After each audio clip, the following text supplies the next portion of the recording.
I mean, I guess in a lot of ways, Google, it was developed for Chrome, like in a very sort of Yeah, centric way. a lot of things now. Like I'm actually because Firefox used to be like so for everything, and it's only the last year or two that I've had problems where I have to use Chrome. Yeah. So I'm worried that eventually, like, Chrome will be the only one. Like, Yeah. you know how Google is the only search engine now? Yeah. Pretty much. Yeah. Bing has a place. No, you to download Chrome. Yeah, like Or Firefox. Callum, you're the only person who uses Bing.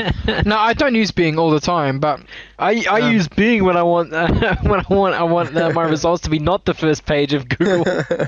well, yeah, you do get different. If you're searching for niche stuff, you can get different results through Bing than you get through Yeah.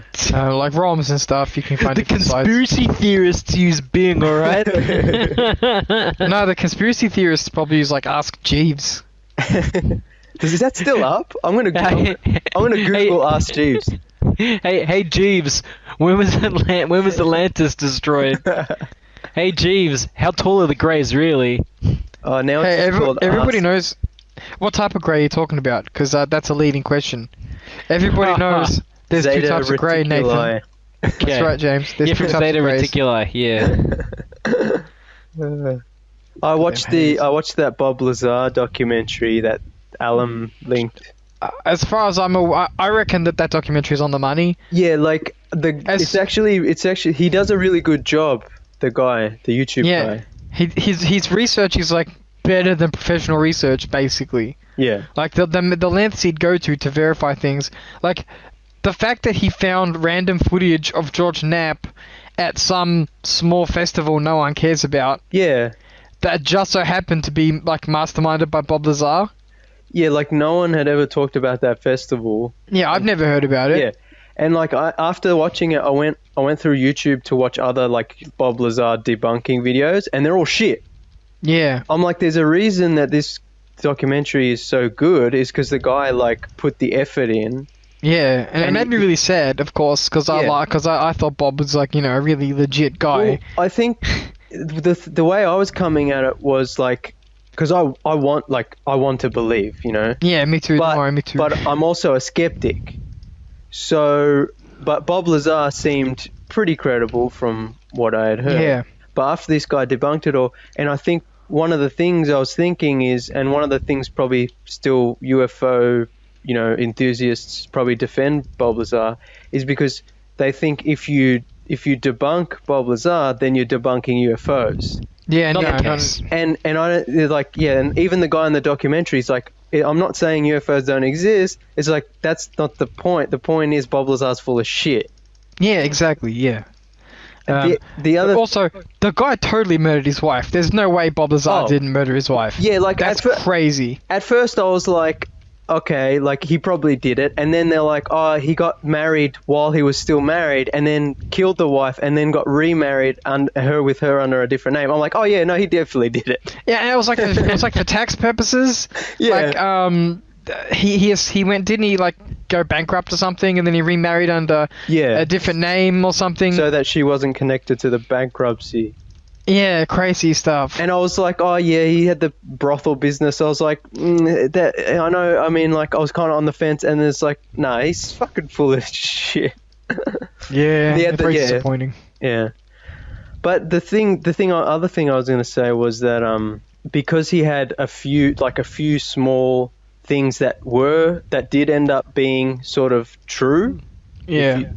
True, if you can use that Yeah. word. Like the biometric Then- finger scanner. Yeah, Like, that- Yeah, things and- that actually came to light, panned out. or the way that the UFO like flies vertically, like standing up, Yeah. like, and then the Navy UFO footage is like shows the disc flying that way. See, what pisses me off is because you know how recently the Pentagon said that they were legit. Yeah, Well, not legit, but they verified that they were what the Navy, the Pentagon considered to be UFOs. yeah, People on YouTube, on Reddit, are like, obviously they're just passenger planes from this angle and blah blah blah. I'm like, oh come on, if that was true, there's no way that's a passenger plane. no, on- like if They don't let's move just like say that. let's just say hypothetically the videos were in fact fraudulent. yeah, Do you not think the experts in the army and the navy who claim to not know what it is would not have caught that? Yeah. Like people whose job it is Like- to be around planes? If the Navy is saying we don't know what it is, then some dickhead on YouTube who's like in the comments like, oh, it's just a plane from a funny angle, like Yeah. fuck off, like. No, that's how I feel. I'm like, Jesus Christ, give me Yeah. a break, right? Like Yeah. all the, just come on, man. Also, at some level, why can't you just let someone have their conspiracy Also, theory? Yeah. Also, I'm not talking about harming anyone. no. I'm not talking about Q. You know Yeah. what I mean? I'm not talking about the deep state. but also, Can't we just pretend it's aliens? yeah, but also like I'm sure what the Navy is saying, like it's a UFO. It's not an. It's Hold on, not I'm gonna necessarily. mute my mic. I'm getting a work call. Give me 1 sec. Yeah, no, I understand what you're saying. It's not necessarily an alien. necessarily alien craft, but it is something they can't explain. That's And right. What can we do? What are the theories about what it is? I can't be remember if it was anything, Alum or not, but he was like, chances are it's just some aircraft they don't want to announce, or That it could be true. It could be an aircraft from another country. I'm like, yeah, it could be, but the Pentagon also said in their statement that there was nothing in the video that was a security risk to America, Yeah. which infers that it's nothing that America It's is not their- actively working on. Yeah, it's not their experimental So, craft or an like I said to experimental like I said craft to like I said to I think it was Alum. It could be North Korea's. It could be Russia's. I doubt it. But then, Like, if, what countries have the capability to Yeah. push science forward like this? but then if the U.S. Navy thought it might be a foreign secret experimental would still be a national aircraft, security risk. Exactly. Yeah. Exactly. So. I mean, who knows? I mean, it's one of those eternal questions. Mm.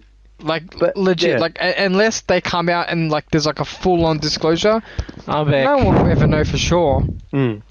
Yeah, I mean, When this is all over, we need to have a movie night with the projector. oh, yeah. Man, there's so many 4Ks I've got that I don't want to watch on my shitty TV.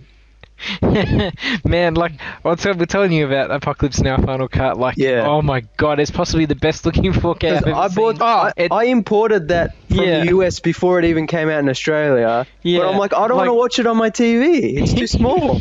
I can't, James. The picture at some parts looked so crisp. It could have Yeah. been 8K. Yeah. I was just like, Jesus. And also, it's just such a good movie. Some of the cinematography is just Oh. outstanding. It's amazing. It all works together really well. Yeah. And the music, I love how weird the music is. It almost has like a sci-fi-ness to it. Yeah. Well, that's another. You know how I was saying it's my favorite movie. Yeah. One of the reasons it is because it's like every genre ever in one. Yeah, Like basically. if you think about it, it's like it's a war movie, it's a western, it's a sci-fi movie, it's a fantasy. They go back in time. He's traveling down the river, right? And he's Yeah. going back in time. The more he goes down the river, the more savage and And primal. even there's a French violent. plantation, and they Yeah. have like a French manor house. Yeah, then there's a romance in it. Yeah. You know, like it's every genre ever in one film, and yet it doesn't feel disjointed or awkward, or you know what I mean? Yeah, I Yeah. mean, and part of that is just how good the source material was, because the exact same thing happens in Heart of Darkness, kinda, except without the romance plot. Yeah, I mean, The- and that's the the other other thing thing. I It's also an there's this connection adaptation. from reality. The only thing I didn't particularly like was the animal killing near the end. I Oh, that understand was it's largely brutal. symbolic. It's that- symbolic, but it's like the poor animal, man. No, to be fair, they ate it afterwards. Like it wasn't just for the movie. Yeah, but I But also read they I- killed like 100. But if they all ate them, I guess we eat 100 boar. like I just Not a boar. you know, I had a hamburger last night. Like, you know how many? No. Don't get me wrong. I'm not. how many That's not a cows critique. died? That's like it doesn't make the movie any worse. Also, But they could have. They didn't necessarily have to show it on screen. oh no, see, this is my thing. Is why it's my favorite is because, like I said, you'll never get a movie like this ever again. Is I personally, if I made a movie, I probably wouldn't want to slaughter a cow, you know, like that on screen. Yeah. But the fact that they Look, did it, it happened, it's in the movie. This is my favorite movie. Like fucking, it's Like incredible. I get that it's like it is largely symbolic. Like it's savage. They're going back in Yeah. time. It is largely symbolic to the movie as well because it's happening as he's killing Colonel Kurtz as well. Like it's sort of Yeah. like a whole. It's a whole Symbolic, thing yeah. in and of itself. Yeah. But still, I just feel bad for the poor No. animals. That being said, though, there's something to admire because Coppola was like, I don't give a shit. What do you think? Yeah, but You that's know what I mean? Like- that's what I'm saying about the movie. The movie is so perfect because it's like, I don't know, like it's insane. Yeah, it is. It's And- not only is it about the insanity of war, it's about the insanity of filmmaking.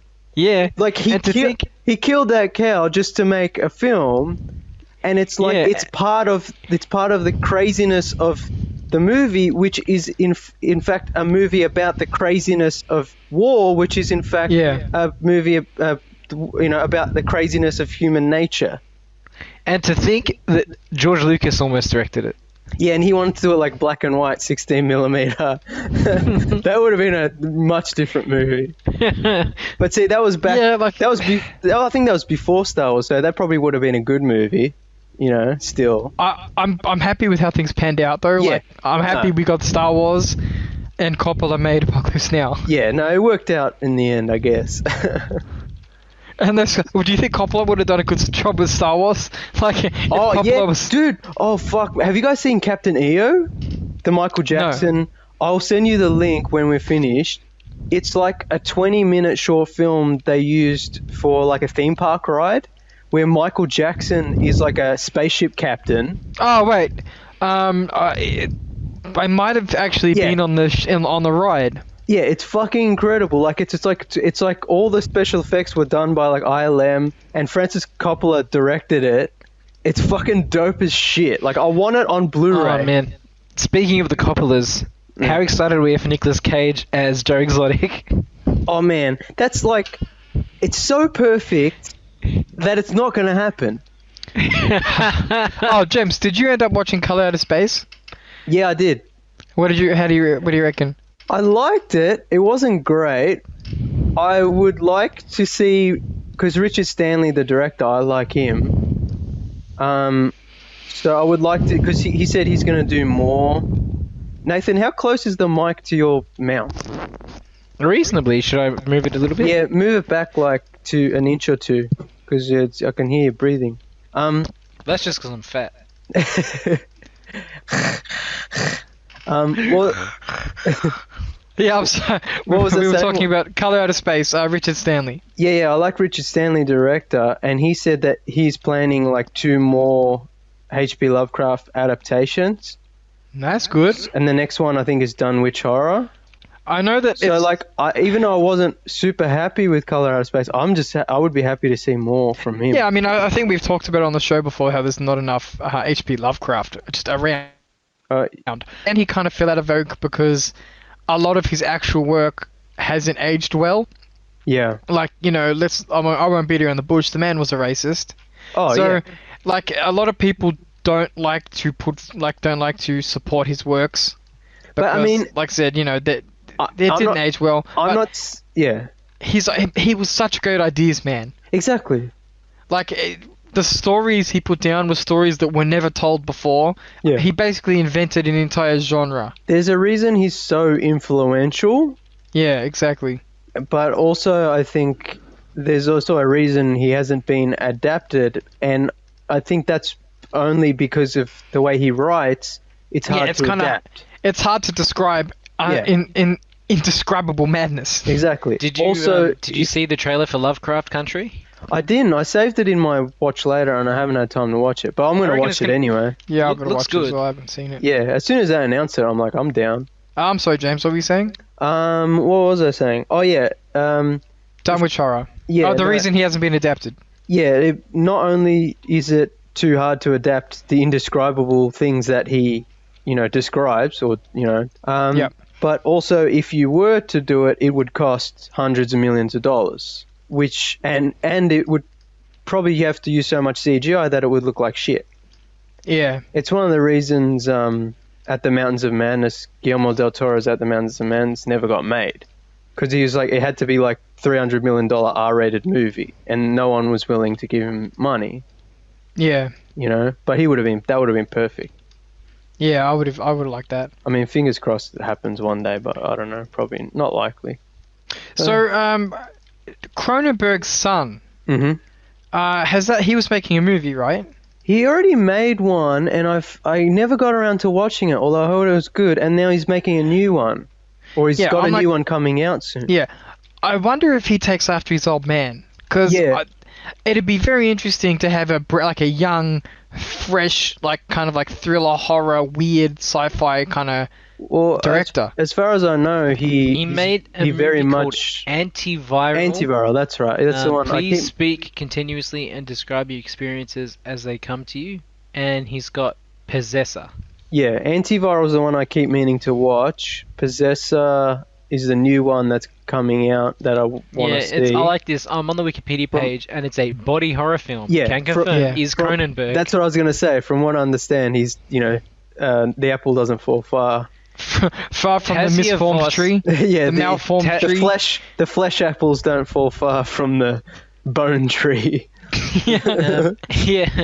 Tasia Voss is a corporate agent who uses brain implant technology to inhabit other people's bodies, driving them to commit assassinations for the benefit of the company.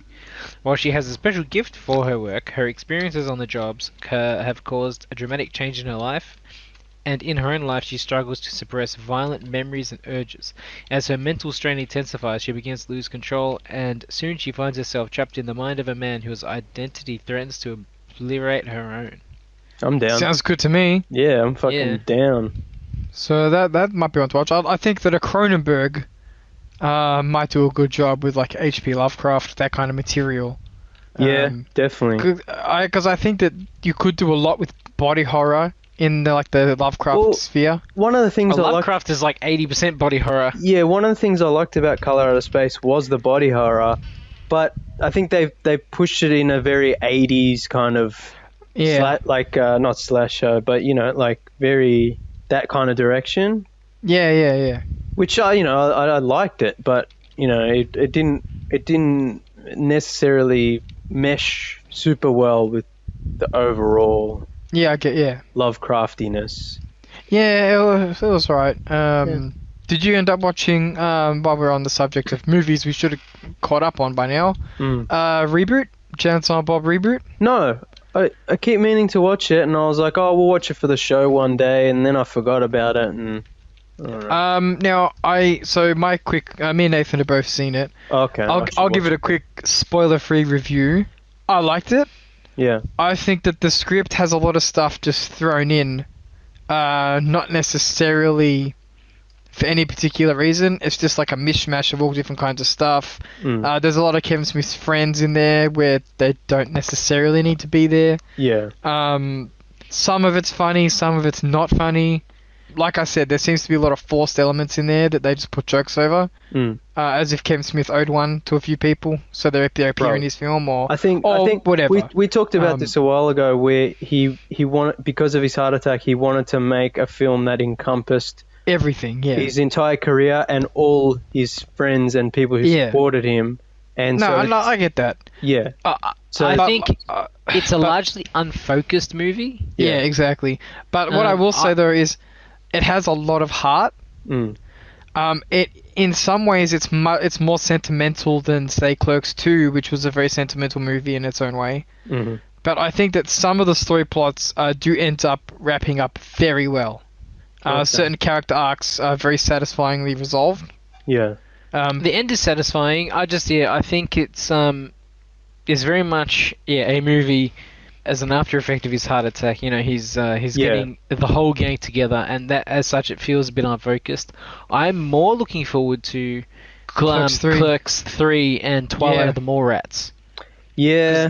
By definition, they'll be more focused films because they're only dealing with a few characters at a time instead of Kev trying to get the whole gang together again in another movie. I can't remember if you talked about this before, but it's that'll be the real test. Is seeing his next couple of films. Are they going to be good? Are they going to be more focused? Yeah, I think that they should be, because he got all of the kind of, for lack of a better word, roughshod stuff out of his system. With Reboot. So there's a whole bunch of stuff now that he doesn't even have to think about. So characters who are being resolved now, unless you're going to start up new story points, there's no reason to bring them back. And a lot of them are in a place where they wouldn't necessarily have extra story stuff going on anyway. Yeah, but I think that Clerks 3 should be good. He says he's happy with what he's doing. So, fingers crossed. Well, but I'll always want to watch that. So, do you remember he wrote a script that he thought was the best script he ever wrote? But for Clerks 3. yeah, but the guy sad who, script. I think it was the gentleman who plays Randall, didn't want to do it. Yeah, I remember. But he's got everyone back on board with the new script. But I kind of want to see what that old script was. You know, like I just wish Kev would release it. I think we talked about this, wasn't it? Like super depressing. Yeah, but like. And like that's one of the reasons he rewrote it is because now he has a like new outlook on life. Yeah, but I still kind of that's an interesting script. You know what I mean? I'm sure he'll release it one day. Oh, he's got a new website where he sort of posts all that stuff. Yeah, it's probably the Kevin partially Smith up there Club or already. something, and like you can even watch his movies on there. Yeah. Like you pay like a monthly subscription and you can that's interesting. You can watch his you can watch like all his released films or something, and he has like a movie night where he'll be watching it with the audience and all that kind of stuff. That's interesting. Also, he's teasing like unseen footage from movies From his like previous exclusively. movies? Yeah, like a couple of unreleased films that he's had made and like Unreleased all kinds of stuff. entire films or footage? Allegedly, there's an unreleased film. I don't know what, or it could just be like a rough demo or a storyboard or something. But that would be he interesting. tweeted about it. Well, I didn't expect this conversation to go so long, but since it has, I was going to say, should we talk about Onward for a bit, and then I'll just release this as an episode? Yeah, go for it. All right. What'd you guys think of Onward? I loved it. I liked it a lot. But it's obviously it's probably not their best movie. Yeah, definitely. But for what it is, I like that whole sort of anthropological, if that's the right word, anthropomorphic sort of like fantasy creatures and brought to the modern with like an 80s twist. I do like they lean heavily on the D&D stuff. Yeah, I was gonna say cool. this is a movie that was aimed at squarely at two different demographics: children and people like me. Yeah. So I was like, I watched this movie as soon as I saw the first trailer. I was like, I'm all in. Yeah. It was I found it to be quite an emotional film. The ending like twist, if you can call it that, or the payoff, the emotional payoff at the end, it works. It works really well. The ending was quite a powerful. I thought it to be quite powerful in a way, very cheesy, but I think that it also has to be cheesy. I think it worked though. Like it did. I found it's like Spielberg. It felt like Spielberg cheese. You kind of need it to bind everything together. Yeah, because the first half of the film for me was very, very slow. It was. But then, like once it starts getting picked up, after the halfway point, it gets really good, and there's some really good action, really cool fantasy. And then it just ties together really well with the emotional aspect. Yeah, definitely. I love how magic. I love the part where the brother's like into D&D or whatever, and he's like, "Hey, it's a part of our history." Yeah. It's not fantasy. It's not D&D. It's historical. Yeah. What were you saying about the magic, Nathan? I like the way the magic was handled in the movie too. Yeah, it was cool. Like, I don't know, it's handled in a very sort of ham-fisted, cheesy manner, but I like the way they use the magic. Classic I like D&D. Classic stuff. Yeah. It's very Weekend at Bernie's. Oh yeah, the Weekend at Bernie's humor was on point. That stuff was really good. Yeah. Yeah. Because Dad watched it with us too, and he thoroughly enjoyed all that kind of Weekend at Bernie's humor. He was like having a good animation. Good old time. Just the animation in general is always really nice. We watched on the projector, and it would have watching nice. again. Yeah, it was really good. It's definitely one that I think people will rewatch in the future and like appreciate more. Definitely. It has that same sort of Zootopia feel to me that I like. It's got that sort of.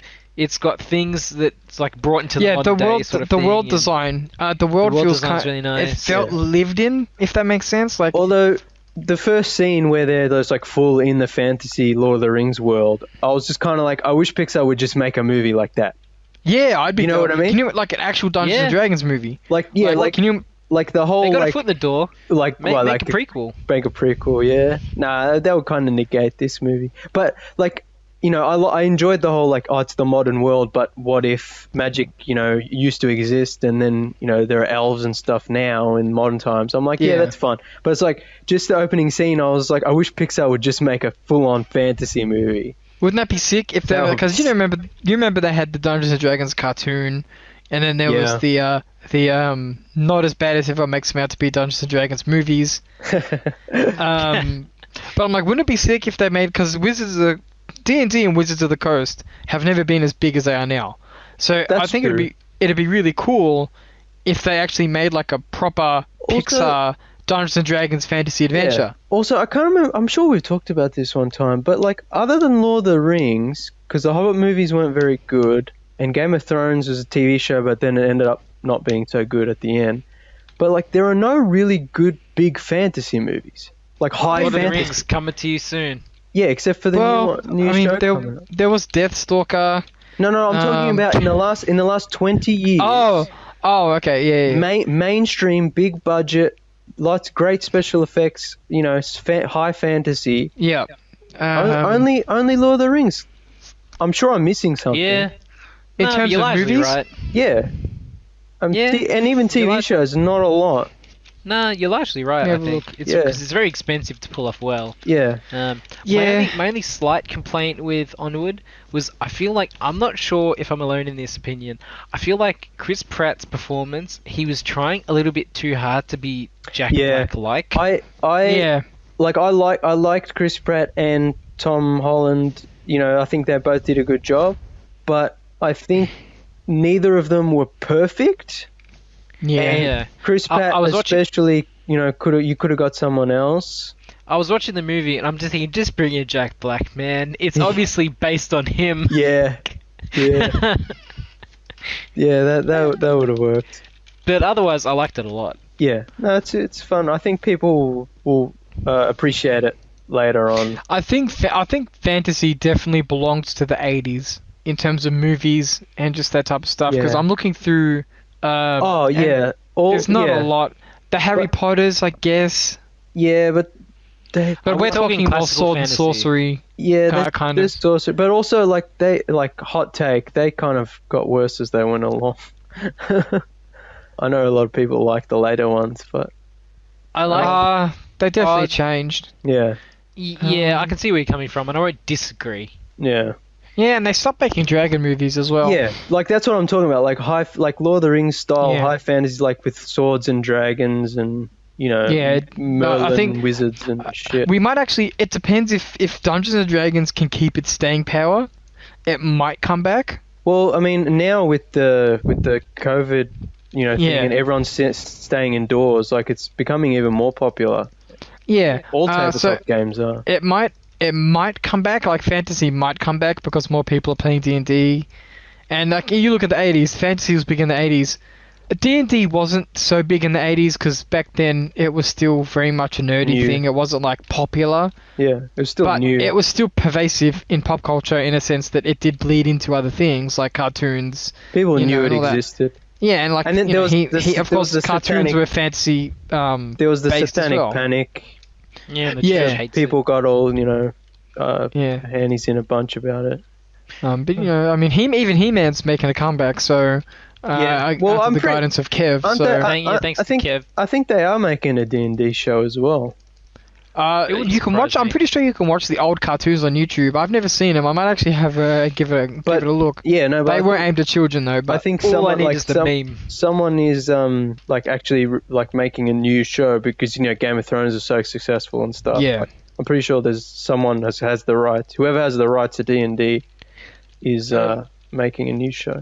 That might be interesting. A quick A-side. I looked up that Kevin Smith video thing, the archive, and it's called the Smithsonian Screening Room. the first original sort of unseen movie footage is a 2-hour proper documentary on the making of the Reboot movie. Oh, okay. That might be good. That would be cool. But I think he intends to release full projects on there. That would be interesting. We always talk about, cutting out the middleman and... Yeah, well, that's what he's doing. You pay $10 a month and you can access, footage that he doesn't... We'll have to talk about it properly on another episode, but, the way this COVID crisis is changing distribution and how people watch stuff, like all the digital streaming and stuff. We'll have to talk about how this is all going to change now. Yeah. Or become even more popular. I read that, was it Universal? Thinking about not putting some of their movies out at Pictures because of how successful Trolls was on streaming. Yeah, I think other studios are doing that as well. That's a big... Also, AMC has blocked Universal movies from appearing on their theaters when they're back in business. Oh, yeah. Because Universal releases their movies too early on video on demand. Yeah. But it's like, big surprise, you let people watch movies at home, they'll watch them. Yeah, exactly. Shock horror. They'll pay whatever you want, but there's someone that can watch it at home. It's like we've had this conversation so many times. Yeah. If there's a movie I want to watch, like, for example, Mandy, right? When we weren't, for lack of a better term, weren't allowed to watch Mandy, I would have paid $20 to watch it legit. You know what I mean? Just on demand. Yeah.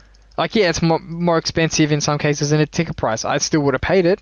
I mean, we'll leave this discussion for another time, but it's definitely like like we've talked about before, like it's a constantly evolving, changing thing, and like we're right in the middle of it now. But this, because of the COVID-19 crisis, like it's changed it or accelerated it, rapidly. So we'll see. I didn't know this was going to be a proper episode. So I hope the episode. We haven't talked about movies for a while. I guess it's all pent up a little bit. Yeah, exactly. It just kind of came out of us because this was only supposed to be like a 2-minute test to see if this online thing worked. And then it's like, did you hear about this? Did you hear about this? So I don't know. Hopefully this will actually record it and I can upload it. If it did work, hi listeners. Hi cousins. More content coming your way. Yeah, but I will say we're not 100% sure if we're going to be like regularly uploading every week. It might be every 2 weeks. It might be once a month until we can sort of get into a rhythm, until we can line up our schedules, until we can pick movies and topics we want to talk about. So I just want to say to anyone listening, hello. I hope you're doing okay. Stay safe. But also, we're back, but not every week. So don't get your hopes up. But also, please feel free to contact us, send us a message. Yeah, also send us a message. We're open for business, technically. Yeah, I mean, anytime, post on our social media and we'll get back to you. Let us know your thoughts. Yeah, is the quality okay? Let us know. Yeah. But yeah, so thanks everyone for listening. I didn't know this was going to be a proper episode. Thanks Nathan and Callum. And thank you, James. We'll just be setting back. up this new method for us. Yeah, and we'll be back maybe in a couple of weeks, maybe longer. We'll see.